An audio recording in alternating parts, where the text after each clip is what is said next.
Hi, welcome to DI solutions. Zoho CRMൽ dashboard എങ്ങനെയാണ് create ചെയ്യുന്നതെന്ന് നോക്കാം. അതിനായി CRM ഓപ്പൺ ചെയ്ത് അതിൽ അനലിറ്റിക്സ് സെലക്ട് ചെയ്യുക.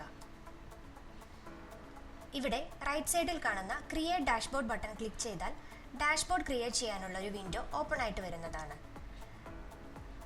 ലെഫ്റ്റ് സൈഡിൽ കാണുന്നത് ഡിഫറെൻറ്റ് കമ്പോണൻസ് ആണ്. റിക്വയർമെൻറ്റ് പ്രകാരം ഈ കമ്പോണൻസ് ഡാഷ്ബോർഡിലേക്ക് ആഡ് ചെയ്യാവുന്നതാണ്. ഡാഷ്ബോർഡിൻ്റെ വിസിബിലിറ്റി സെറ്റ് ചെയ്യാനുള്ള ഓപ്ഷൻ ഇവിടെ അവൈലബിൾ ആണ്. ഡാഷ്ബോർഡിലേക്ക് ഒരു ചാർട്ട് എങ്ങനെയാണ് ആഡ് ചെയ്യുന്നതെന്ന് നോക്കാം. അതിനായി ചാർട്ട് കമ്പോണൻറ്റിൽ ക്ലിക്ക് ചെയ്യുക. ചാർട്ട് ആഡ് ചെയ്യാൻ രണ്ട് ഓപ്ഷൻസ് ഇവിടെ അവൈലബിൾ ആണ്. ക്യൂബ് ചാർട്ട് എങ്ങനെയാണ് ക്രിയേറ്റ് ചെയ്യുന്നതെന്ന് നോക്കാം. കമ്പോണൻറ്റ് നെയിം ഇവിടെ എൻ്റർ ചെയ്യുക. മൊഡ്യൂൾ സെലക്ട് ചെയ്യുക. ഗ്രൂപ്പിംഗ് ഫീൽഡിൽ സ്റ്റേജ് സെലക്ട് ചെയ്യുക. റൈറ്റ് സൈഡിൽ കാണുന്ന ഡ്രോപ്പ് ഡൗൺ ലിസ്റ്റിൽ ക്ലിക്ക് ചെയ്ത് കഴിഞ്ഞാൽ ഡിഫറെൻറ്റ് ടൈപ്സ് ഓഫ് ചാർട്ട് ഇവിടെ അവൈലബിൾ ആവുന്നതാണ്. ചാർട്ട് സെലക്ട് ചെയ്തതിനു ശേഷം ഡൺ ക്ലിക്ക് ചെയ്യുക. ഇപ്പോൾ ക്രിയേറ്റ് ചെയ്തിട്ടുള്ള ചാർട്ട് ഇവിടെ ഡാഷ്ബോർഡിലേക്ക് ആഡ് ആയി വന്നിട്ടുണ്ട്. ബേസ്ഡ് ഓൺ റിപ്പോർട്ട് ഒരു ചാർട്ട് എങ്ങനെയാണ് ക്രിയേറ്റ് ചെയ്യുന്നതെന്ന് നോക്കാം. അതിനായി ചാർട്ട് കമ്പോണൻറ്റിൽ ക്ലിക്ക് ചെയ്ത് ഫ്രം റിപ്പോർട്ട് സെലക്ട് ചെയ്യുക. കമ്പോണൻറ്റ് നെയിം ഇവിടെ എൻ്റർ ചെയ്യുക. ക്രിയേറ്റ് ചെയ്തിട്ടുള്ള റിപ്പോർട്ട് ഇവിടെ സെലക്ട് ചെയ്യുക.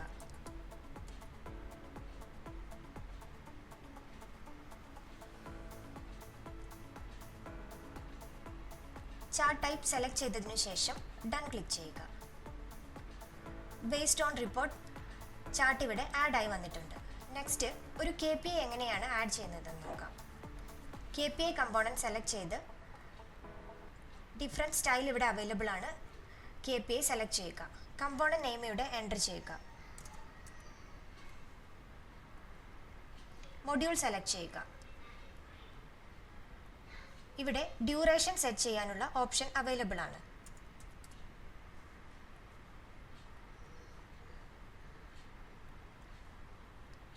ഡൺ ക്ലിക്ക് ചെയ്യുക. ക്രിയേറ്റ് ചെയ്തിട്ടുള്ള കമ്പോണൻറ്റ്സ് ഇവിടെ ഡാഷ്ബോർഡിലേക്ക് ആഡ് ആയി വന്നിട്ടുണ്ട്. ഡാഷ്ബോർഡിന് നെയിം എൻ്റർ ചെയ്യുക.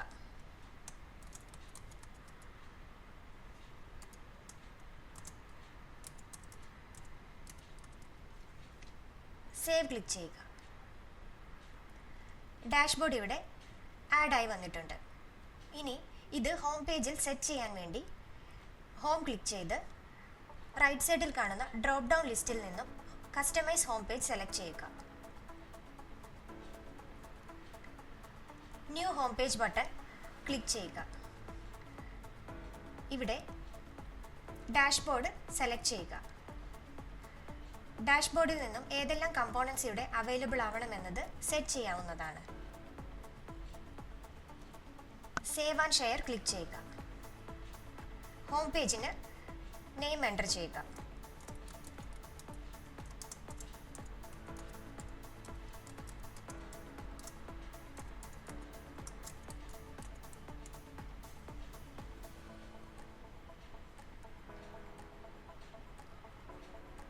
ഷെയർ വിത്ത് ബട്ടൺ ക്ലിക്ക് ചെയ്ത് റോൾ എൻ്റർ ചെയ്യുക.